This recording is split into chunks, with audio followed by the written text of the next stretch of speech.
space, the huge dry lake at Edwards Air Force Base can be a comforting sight. Located in California's Antelope Valley, the 44-square-mile dry lake bed is a huge natural landing field. It's obvious when you're over this area, the lake bed's 7 miles wide and 15 miles long, and it's bright, light tan that stands out, so there's no missing it from orbit. Test pilot and former astronaut Gordon Fullerton piloted the space shuttle out of its orbit around the Earth to a safe landing at Edwards. Our re-entry started over the Indian Ocean in the dark, and so we were down much slower altitude when the sun came up as we were crossing the South Pacific, so the entry was mostly in daylight.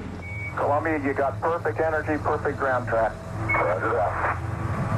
What a way to come to California. And then the dry lake bed here at Edwards stood out. It's a terrific landmark for any aviator, and we're right on course. Over the past 6 decades, more major milestones in flight have occurred at this base than anywhere else on Earth. More than 150 airplanes have made their first flights here. Mach 1, 2, 3, 4, 5, and 6 were all exceeded here for the first time. From here, men first climbed in airplanes above 100,000 feet, 200,000 feet, 300,000 feet. It was here the space shuttle landed after its first orbital flight in April of 1981. One of the biggest new projects at Edwards is the futuristic airborne laser weapon, which will be carried aboard a Boeing 747. These airborne laser aircraft will patrol in pairs, scanning the horizon for missiles. If they detect one, a high-energy laser will be fired at the missile in a 3 to 5 second burst. This building houses the test program, which is scheduled to continue until 2013. It's at the south end of Rogers Dry Lake. The airplane nose protruding from the building is not just for decoration. On the other side of the wall is a 747 fuselage used for ground testing the weapon. In front of the airborne laser building, in the parking lot, is a seldom noticed concrete pit that played a crucial role in breaking the sound barrier. Chuck Yeager's X-1 rocket plane was lowered into this pit to allow connection to the B-29 bomber that carried it aloft to break the sound barrier. The problem with the X-1 was that it was taller than the ground clearance of a B-29. So the simplest way was to erect a pit, back it down in there, taxi the mother plane over on top of it, and then just jack it up. And having served its purpose, it's still here today. Fills with water every winter just about. It's a playground for frogs, but it's still historic. It's hard to avoid bumping into history all over the 300,000 acres that make up Edwards Air Force Base. The Air Force Flight Test Center, or AFFTC, has been the aeronautical equivalent of Mecca for more than 60 years. Nearly every aircraft to enter the Air Force inventory has been tested here. How and why did Edwards become the premier flight test center in America? The simple answer is a real estate cliché: location, location, location. Edwards wouldn't be Edwards without Rogers Dry Lake, which the base encompasses. The largest lake bed of its kind in the world, it's smoothed perfectly flat by the winds that blow across it during the annual winter rains. This lake bed, when it's dry, can support a weight of 20,000 pounds to the square foot. What this means is that any aircraft or spacecraft, now or visualized in the future, can land here perfectly safely. Various runways are marked on the lake bed, one of them more than 7 miles long. A 15,000-foot concrete runway is located next to Rogers Dry Lake. Edwards today includes nearly 5,000 active duty personnel, 8,000 family members, and 3,400 civilians.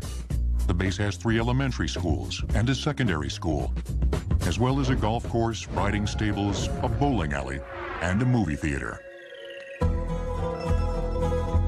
Edwards has come a long way from its early days as a remote desert outpost known as Muroc. It got its name from a couple who settled in the area in 1910. But their name wasn't Muroc, it was Coram. Clifford and Effie Coram reversed the letters in their last name and called their new community Muroc, after discovering California already had a town called Coram. In 1933, the military arrived at Muroc and changed it forever. Lieutenant Colonel Hap Arnold of the U.S. Army Air Corps, commander of nearby March Field, was looking for a place to train bomber and fighter crews. He saw this enormous flat expanse of dry lake bed. In his eyes, it was a natural aerodrome. So he sent up a crew here September 1933, and they laid out a bombing and gunnery range along the east shore of the lake bed, right along that ridge up there. These guys, local settlers, felt sorry for them because they were stuck literally in the middle of nowhere.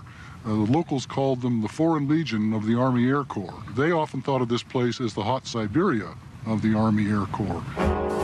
Someone else arrived at Muroc in the 1930s, perhaps not so important as the Air Corps, but a force to be reckoned with nonetheless. Her name was Florence Pancho Barnes, a wealthy socialite and pilot. She set speed records for women aviators that rivaled those of Amelia Earhart. She also became Hollywood's first female stunt pilot. She flew a stunt plane in Hell's Angels. She knew Howard Hughes. She went out with Raymond Navarro. She was well connected and had an awfully good time. Pancho was born in a fantastic mansion, had all kinds of money, had all kinds of social position, all of which she lost during the Depression. So she had married a pastor in Pasadena, pastor of a very upscale Episcopal church, and no sooner had she become the wife of the Reverend Mr. Barnes than she began running weapons for Mexican revolutionaries. In 1935, Barnes traded some property for an alfalfa farm. She soon began supplying the base with fresh milk and pork from her farm east of Muroc. Later, Barnes would build a restaurant and bar on her property, which would become a legendary hangout for test pilots. In 1941, after the U.S. entered World War II, Muroc Bombing and Gunnery Range was renamed Muroc Army Air Base, and many pilots destined for combat were trained there. The base also took on a new role, flight testing. It would turn out to be Muroc's true calling. General Albert Boyd, who many consider the father of modern flight testing, called this place God's gift to the U.S. Air Force, and meaning specifically that lake bed. Previously, most military planes had been flight tested at Wright Field in Ohio, but Wright was overloaded because of the war effort. A crucial new top-secret project was going to need a more remote location and better weather to ensure rapid development. At a remote spot on the north shore of Rogers Dry Lake, the Army Air Corps built a new test site for America's first jet plane, the Bell XB-59A Aerocomet. It first flew in 1942, but it was kept secret, even from the rest of the base. These were airplane people. They'd see an airplane sitting out here every day on the ramp, perhaps, with no prop, and they'd begin to ask questions. For that reason, they actually just built a small dummy prop that they affixed to the nose of the P-59 whenever it was out here on the ramp. Now called North Base, the area is abandoned, surrounded by tumbleweed and visited by the occasional coyote. The hangar, as you can see, right on the edge of the lake bed, so that they could taxi the airplane right out and take off anytime they needed to, going almost any direction. The Bell Aerocomet was soon followed by a second jet, the Lockheed XP-80 Shooting Star, which turned out to be a much more successful aircraft. In the words of Larry Bell of Bell Aircraft, it's nice to be first, but the money is in being second. A little-known maintenance officer from Wright Field came out here for the first time, September 1945, and he came out to be part of the team that conducted the accelerated service tests on the new P-80 Shooting Star. His name was Captain Chuck Yeager. When Chuck Yeager first got here, he said the place looked like the ass end of the moon to him. Bob Hoover arrived at Muroc at around the same time, and he and Yeager soon began testing new Air Force planes at the base. You had the opportunity of safety up there because of that dry lake bed. And it saved my neck 2 or 3 times. On one occasion, I touched down at 240 knots. And the landing gear and wheels had never been up to that kind of speed before. And it was one of the smoothest landings I've ever ridden through. but I rode 11 miles across that lake bed. One of the most exciting eras in aviation history, the turbojet revolution, ushered in the golden age of flight testing and gave birth to an archetypal image, that of the dashing and daring test pilot. One of them, Chuck Yeager, was about to do what some considered impossible. The turbojet revolution was the first of many revolutions at Muroc, each made possible or made necessary by its predecessor. After the turbojet revolution came the supersonic revolution. The rocket-powered Bell X-1 was the first in a long series of research airplanes designed to explore the unknown frontier beyond the speed of sound. There had been speculation about whether it was even possible for an airplane to break the so-called sound barrier. Some scientists warned that G-forces might become infinite at the speed of sound and destroy the aircraft. The rocket engine that would propel the X-1 was also full of unknowns. When the X-1 program came along, rocket motors were, of course, a very new idea. A lot of unknown quantities, and they tended to blow up occasionally. So what was needed was a secluded area where you could test the engines and monitor them. What could be better than one of the revetments? Adobe structures called revetments were built in the mid-40s at the airbase as experimental field shelters for aircraft. The X-1 rocket engine was tested at this one, on the south side of Rogers Dry Lake. We're standing right now in the middle of the rocket engine test stand, which was built in the middle of this B-29 revetment. Over here you can see the blockhouse. It's a very simple affair with a thick armored glass window.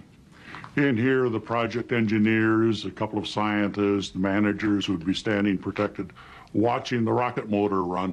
The rocket engine would have been suspended about where I'm standing, with the head end of the rocket pointed toward the adobe wall, and the nozzle end pointed out this way so that the rocket blast would roll harmlessly out across the desert and into the lake bed.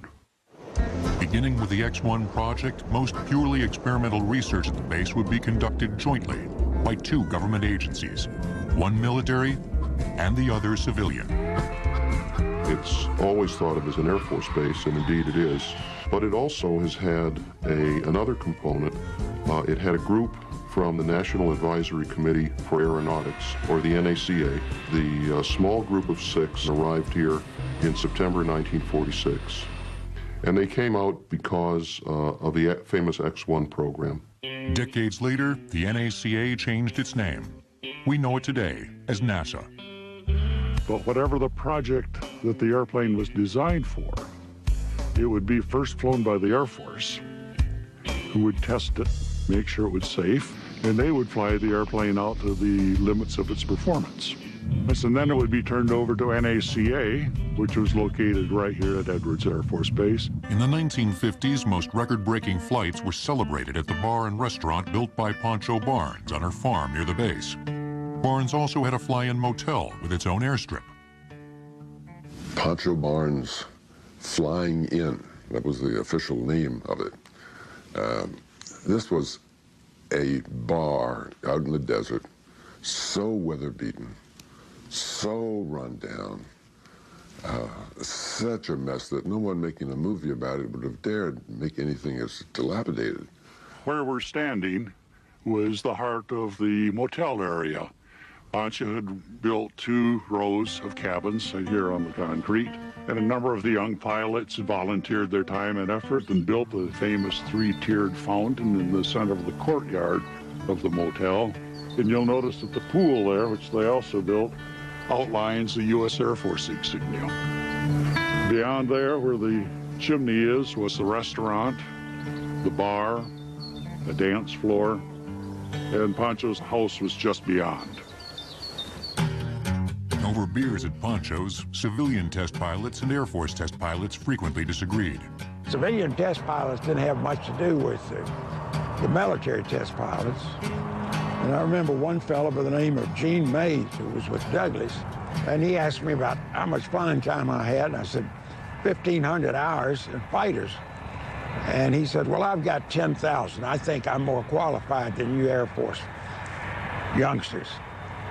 And I said, well, Mr. May, I said, 10,000 hours of Cub time doesn't mean very much when you're flying a rocket ship or a jet.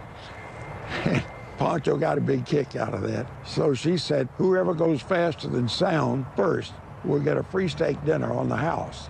On October 14, 1947, Chuck Yeager and the X-1, with Bob Hoover flying behind in a chase plane, first proved that the mysterious and feared sound barrier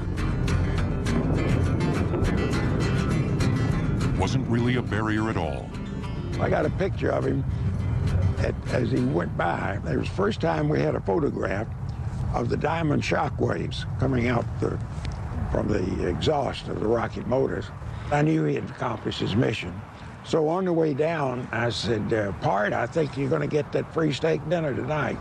Yeager got his free steak at Pancho's, but the celebration was cut short when an officer arrived from headquarters. We hadn't any more than been there maybe 30 or 40 minutes, and somebody came in and said, it's classified as top secret. We're not to talk about it.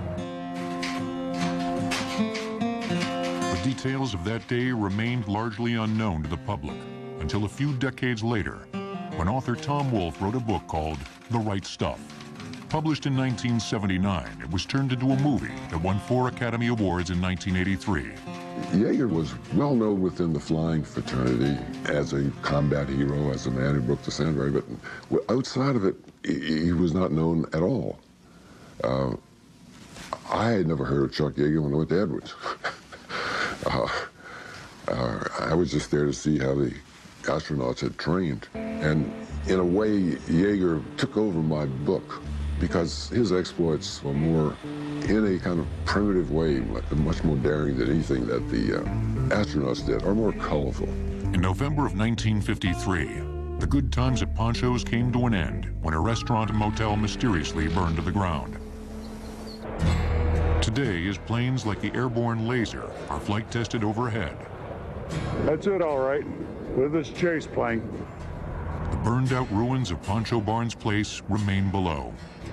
Here we are in the remains of the past, and the future is taking off right over our heads with the airborne laser.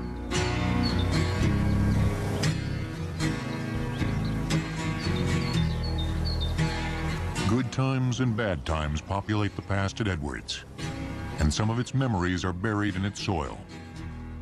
Peter Merlin is hunting for history. This is a crash site of the YB-49 flying wing.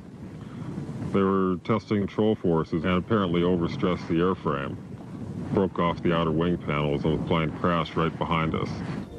An aviation researcher who does historical archiving at Edwards, Merlin calls his hobby aviation archaeology. Some say the revolutionary YB-49 flying wing bomber that crashed here was too far ahead of its time. This piece here is part of a hinge line with some structure and skin of the aircraft. It's a good-sized piece. Here's part of the plexiglass from the windows. It was an 8-engine jet bomber. There was a lot of fuel on board, so there was quite a fire. Without the computer-controlled flight systems of today's modern fighters and bombers, the flying wing had limited stability and was difficult to control. This is quite a scream this is making. I think I'm making a little digging here.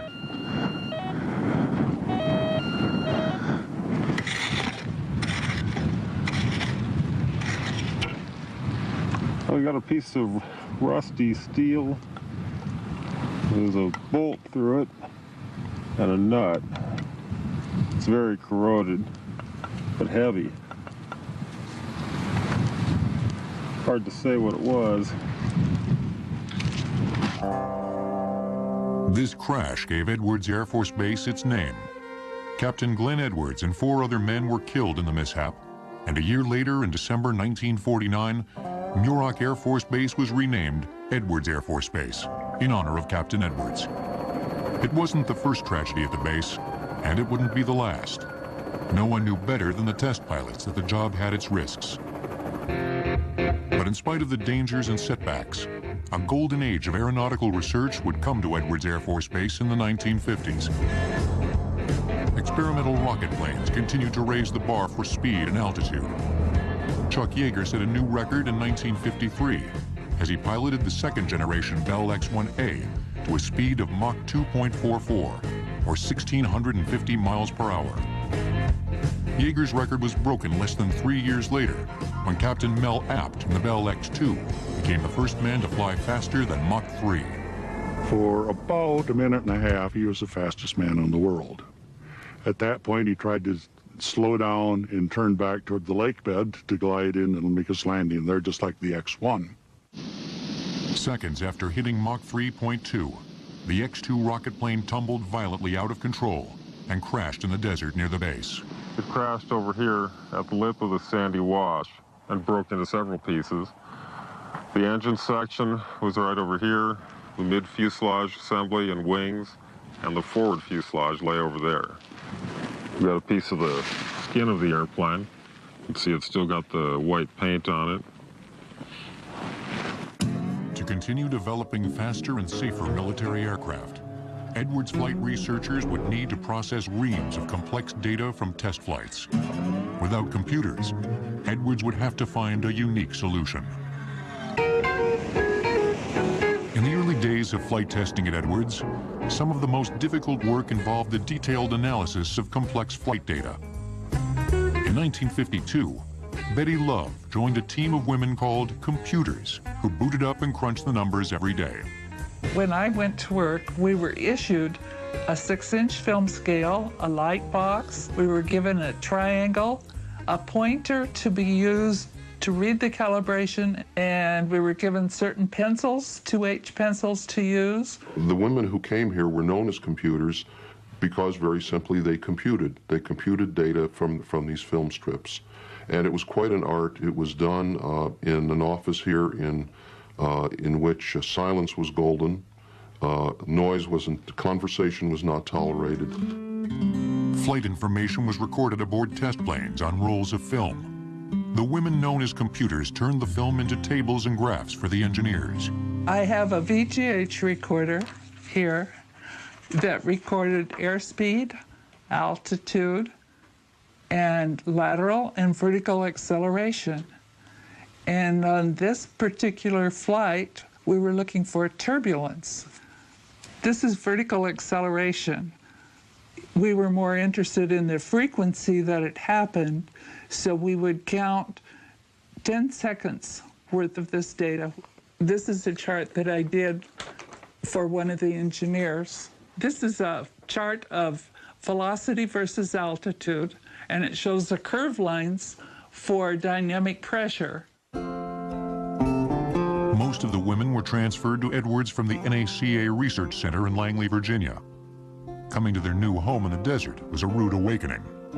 It wasn't green, the wind blew, it was cold, and when the wind blew, the sand blew, and the dorms weren't built that tight, and consequently, the sand went through. You could have a hangar closed up, and it would be enough sand that would seep in through the crevices, whereby they could take a truckload of sand out of that hangar after about 3 days of high winds. The sand and wind were a constant problem. But as progress continued at Edwards, both the accommodations and the aircraft got better. In the late 50s, the Air Force flight testers and their civilian counterparts at the NACA, and later NASA, began testing what many regard as the most important series of research aircraft ever flown, the North American X-15 rocket planes. The space age was bringing new priorities to Edwards. The base now had to develop aircraft that could explore the unknown frontier beyond the Earth's atmosphere. The budget of NASA, obviously before 1958, it was principally an aeronautics budget. After 1958, aeronautics became only the first A in NASA, and its budget, as you would expect, became more slender. The rocket-powered X-15 was the first aircraft to explore exo-atmospheric flight. That is, outside the Earth's atmosphere. Roger, you got the full throttle? It was also the first aircraft to achieve hypersonic flight, more than 5 times the speed of sound. A typical flight, of course, starts under the wing of the B-52 mothership. Bill Dana started work at Edwards on the X-15 program on the very day in 1958 at the NACA became NASA. It was a muscle airplane. When the engine lit, you knew it. It pinned you back in the seat, and you were kind of along for the ride. And the acceleration due to the rocket burning got to be about 4 Gs at burnout, and it was starting to get painful. After 199 flights over nearly a decade, the X-15 program finally came to an end in 1968. The last man to fly the X-15 was Bill Dana. We didn't go to orbit, but we went to Mach 6, which gave us heating and stability information that allowed us to build the space shuttle. Atmospheric flight continued to be explored at Edwards with air-breathing jet-powered aircraft, such as the giant XB-70 Valkyrie supersonic bomber. The 500,000-pound Valkyrie could fly at 3 times the speed of sound. Well, it was a good flying airplane. It was an airplane that you certainly wanted to be well prepared for any emergency. You only had 2 crew members in the B-70, and so you had to, you were your own flight engineer, you might say, so you had to run all the systems. The huge and exotic Valkyrie could droop its wingtips as much as 65 degrees during flight, which provided improved stability at supersonic speeds. You don't have any great realization of speed, except that you know if you turn over the Canadian border and you'll be back to Edwards in 30 minutes, you know that's fast. It was conceived as a high-altitude bomber, but only 2 Valkyries were built because of budget limitations. One of the XB-70s was lost in a fatal mid-air collision in 1966 during a promotional photo shoot. The pilot managed to eject and land safely, but the co-pilot was killed, along with the pilot of the F-104 chase plane that collided with the Valkyrie. The cause of them running together may not ever be really known. Either Carl Cross, who did not get out of the airplane, was unable to pull the handle to eject himself, or else he was incapacitated due to the G-forces of the airplane spinning.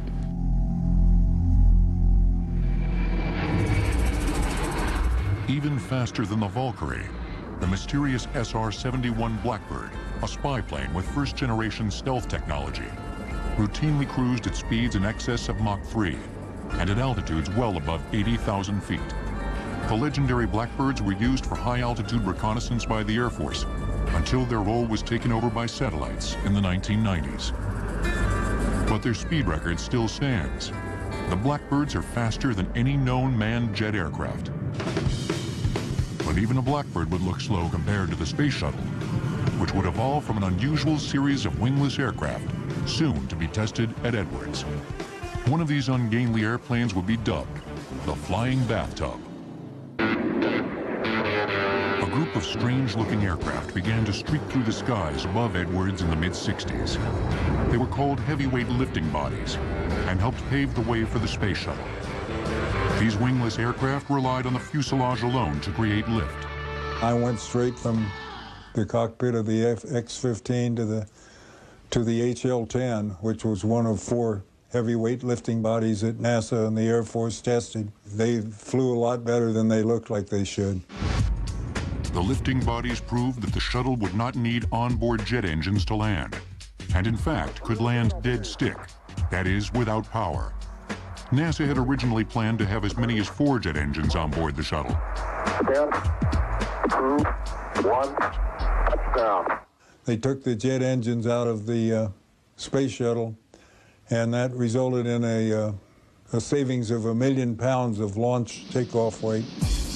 In the early 70s, a new technological revolution would transform flight testing at Edwards. It was the systems revolution, and it was brought on by advancements in avionics. The word avionics, a contraction of aviation and electronics, was coined to describe electronic systems used in aircraft. Progress in avionics would allow the development of so-called fly-by-wire flight control systems at Edwards, which used computers to replace conventional mechanical controls. In the late 1970s, at a secret location, the Edwards Flight Test Center was leading the way in yet another revolution. It was the stealth revolution. An Edwards test pilot and a pair of flight test engineers were testing Lockheed's Low Observable Technology Demonstrator, codenamed Have Blue.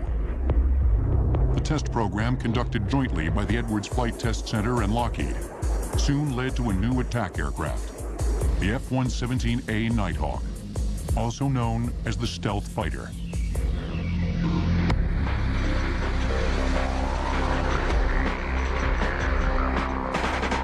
Edwards Air Force Base also played a crucial role in flight testing the first space shuttle, which first took to the skies on top of a modified 747 called the shuttle carrier. Fitz Fulton flew the shuttle carrier on a number of missions. It handles much better without the shuttle, but with the shuttle, it still flies pretty good.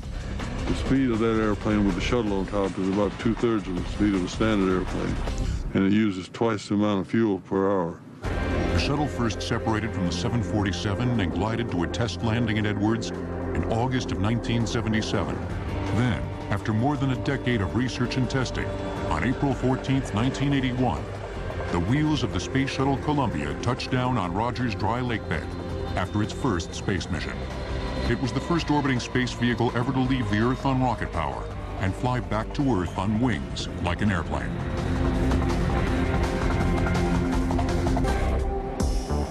In the 1980s, as the complexity of avionics increased rapidly, new systems were needed to handle huge amounts of experimental flight data.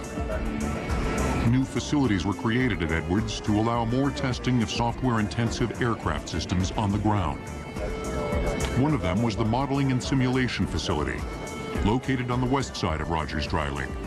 What we do here in the Modeling and Simulation Facility is we want to basically test the scenario before we actually go fly.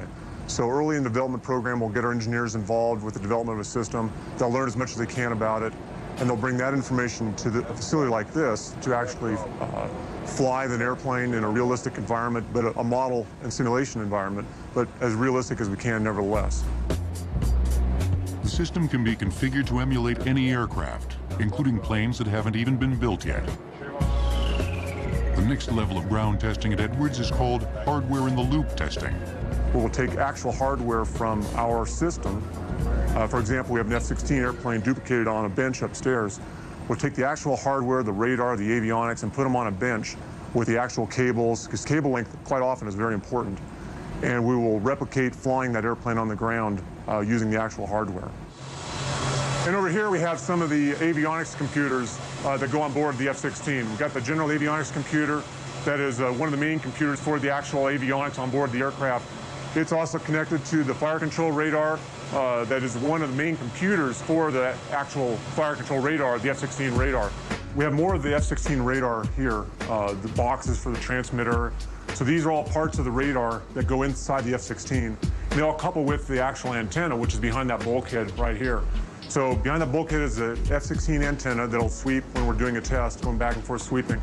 And it's looking out over the dry lake bed, the Edwards Dry Lake Bed. A lot of our tests are really about integration of old weapons into the airplane with new software loads.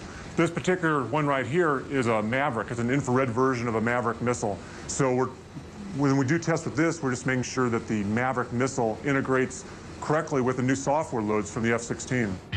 Right next door is the Benefield Anechoic Facility, the largest of its kind in the world.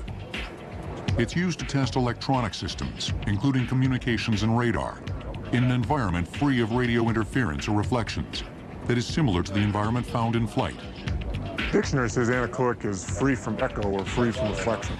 So once we're inside that chamber, all the electromagnetic signals, the radar signals, the radio signals don't bounce off walls. It's because we have the walls completely lined with what we call RAM, or radar absorbent material.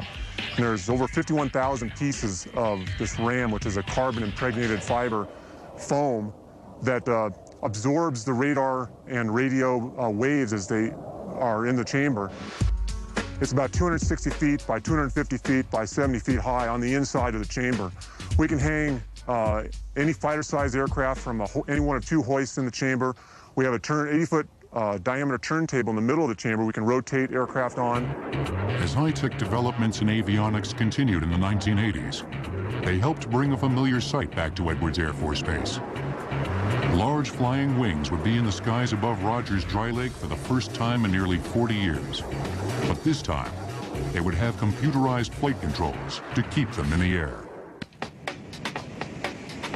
Although the original Northrop Flying Wing was a failure at Edwards in the 1940s, new developments in avionics had made the flying wing design more viable and Northrop tried again, this time successfully. The new flying wing bomber, first flight tested at Edwards in the late 80s, has exactly the same wingspan as the first flying wing, 172 feet. The highly advanced B-2 bomber was designed almost entirely by computer.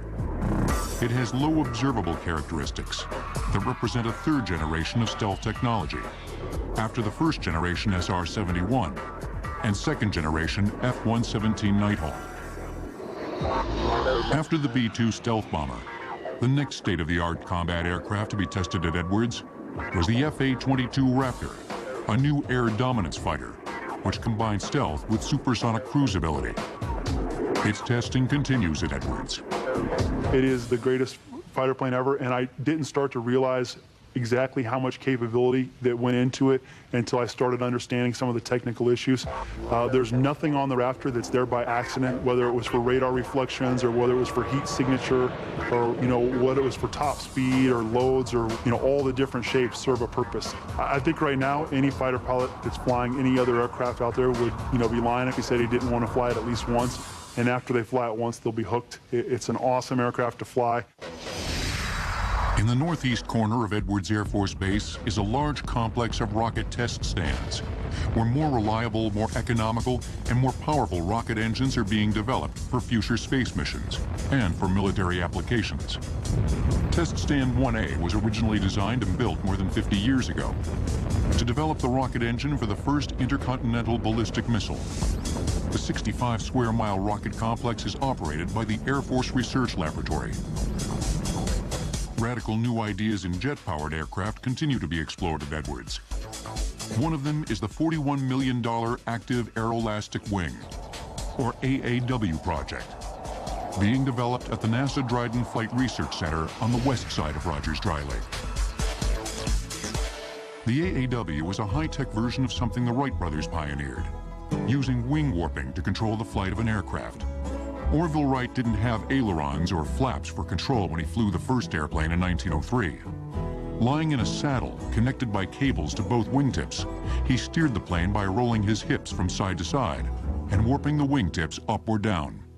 With the Wright brothers' idea, which is to actually warp one wing up and one wing down, you can have a very flexible wing, and our technology is basically to apply the ideas of wing warping at very high speed on a supersonic jet.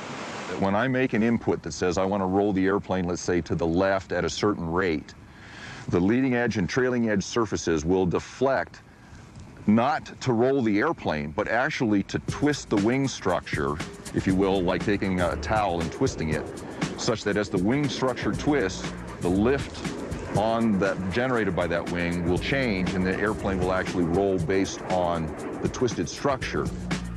Before flight testing at Edwards, the AAW's wings were modified by the Boeing Phantom Works, which installed thin, flexible skin panels to allow warping.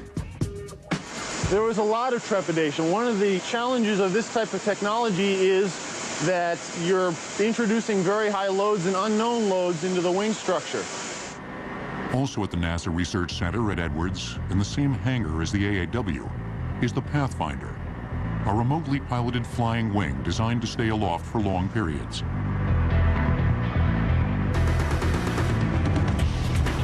With its solar power and 120-foot wingspan, it could conceivably stay in the air for weeks or even months at a time. A true flying wing design, the Pathfinder maneuvers without rudders, ailerons, or tail surfaces. Fittingly, it's being tested at the home of the flying wing, Edwards Air Force Base. What goes around, comes around. The Pathfinder was first developed as a military plane for high-altitude, long-endurance surveillance. In the early 80s, it was originally developed under a classified program, and so nobody heard about it until about 1992, 1993. The military program was later canceled, and now the NASA Research Center at Edwards is exploring the Pathfinder's potential for non-military uses. Some of the things they could do are in the area of agriculture. You could survey large stretches of land to search out drought situations, flooding situations, disease situations. We can be used for forest fire detection, brush fire detection. You can do it for border patrol, pipeline patrol. We like the idea of calling this like a poor man's satellite. As new recruits get their wings at Edwards, old-timers are retired.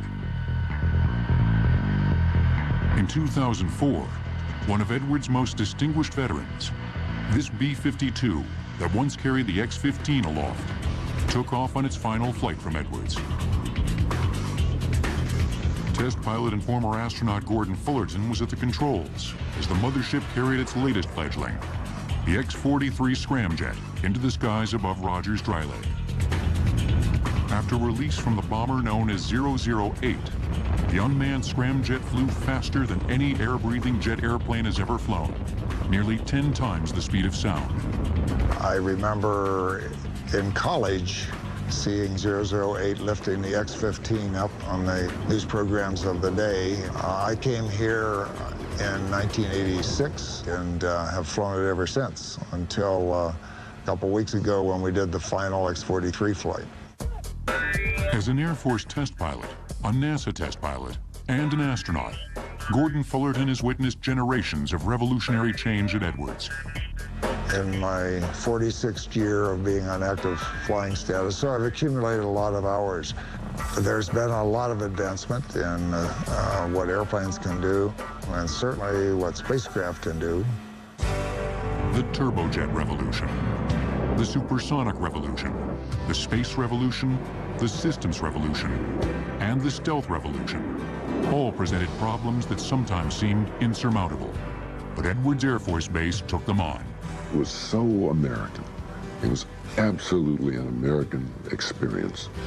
Essentially, it was a bunch of guys who just get together and say, never mind a lot of rules and regulations and all that, we're going to do it. We're just going to do it. It was really a mid-20th century version of the American West. Americans created their own law in the West, and within certain restrictions, that was precisely what was being done at the Edwards. Edwards has come a long way from its Wild West days. Launch. Sequence reset. Ignition. Although it continues to break through barriers. As always, it's done with a little help from the world's largest dry lake bed. That lake bed is the reason why this place will continue to be right at the center of American flight research. It's still God's gift to the U.S. Air Force. Edwards continues to be what it was 60 years ago. Simply the best place in the world to test an airplane.